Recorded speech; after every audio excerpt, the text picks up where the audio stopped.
This is a case that is often overshadowed by the Dyatlov Pass incident, yet it is arguably even stranger. It involves UFOs, electronics, a deadly rendezvous, and a pair of sunglasses designed to protect against something else. This is the mystery of the lead masks case, or O Caso das Máscaras de Chumbo, the discovery. It is August 20, 1966. A young boy is flying a kite on Morro do Vintém Hill in Niterói, Rio de Janeiro, Brazil. As he navigates the rough terrain, he stumbles upon a terrifying sight. Lying side by side in the tall grass are the bodies of two men. The police arrive, but the terrain is so difficult that they cannot recover the bodies until the next day.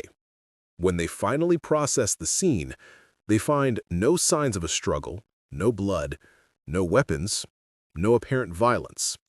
The men are identified as Manuel Pereira de Cruz and Miguel José Viana. They're electronics technicians from a town several hours away. The bizarre attire. It wasn't just that they were dead, it was how they were found. The suits. Both men were dressed in formal, waterproof suits, completely inappropriate for a hike up a hill in the tropical heat. The towels. Lying next to them were two damp towels. The bottle. An empty water bottle. The masks. This is the detail that gave the case its name. Resting next to their heads were two crude, handmade lead masks shaped like sunglasses without lenses. These are the kind of masks used to protect eyes from intense radiation or bright light. Why would two repairmen hike up a hill wearing suits and carrying lead radiation masks? The notebook. In Miguel's pocket, police found a small notebook. Inside were numbers and equations related to electronics, but on one page there were cryptic instructions written in Portuguese. They read like a mission briefing. 1630, be at agreed place. 1830, swallow capsules. After effect, protect metals. Wait for mask signal. The timeline of the doomed. Police retraced their steps.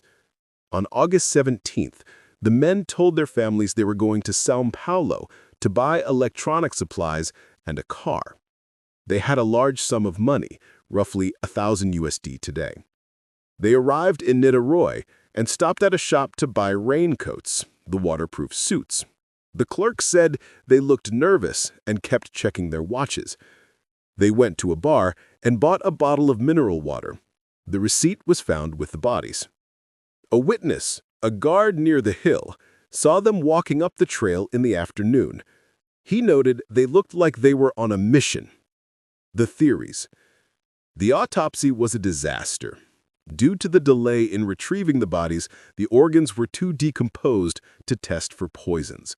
Cardiac arrest was listed as the cause of death, but that explains nothing. The questions remain maddening. The capsules. What did they swallow at 1830? Was it poison? A hallucinogen? Or did they believe it was a pill to protect them from radiation? The signal.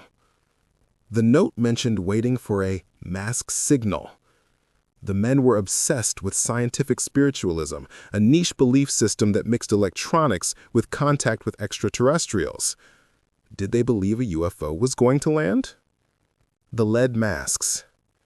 Did they think they were meeting beings made of light or radiation? Were the masks meant to shield their eyes from the propulsion of a spacecraft? The missing money. The cash they brought for the car was gone. Was this a simple robbery? If so, why did the killer leave their expensive watches and clothes? And how did a robber force them to hike up a hill, put on their suits, and swallow pills without a struggle? The aftermath. Years later, another body was found on the same hill, also an electronics technician wearing a similar mask. Investigations into local spiritualist groups revealed that some members took psychedelic drugs to trigger contact experiences. But for Manuel and Miguel, the contact never came.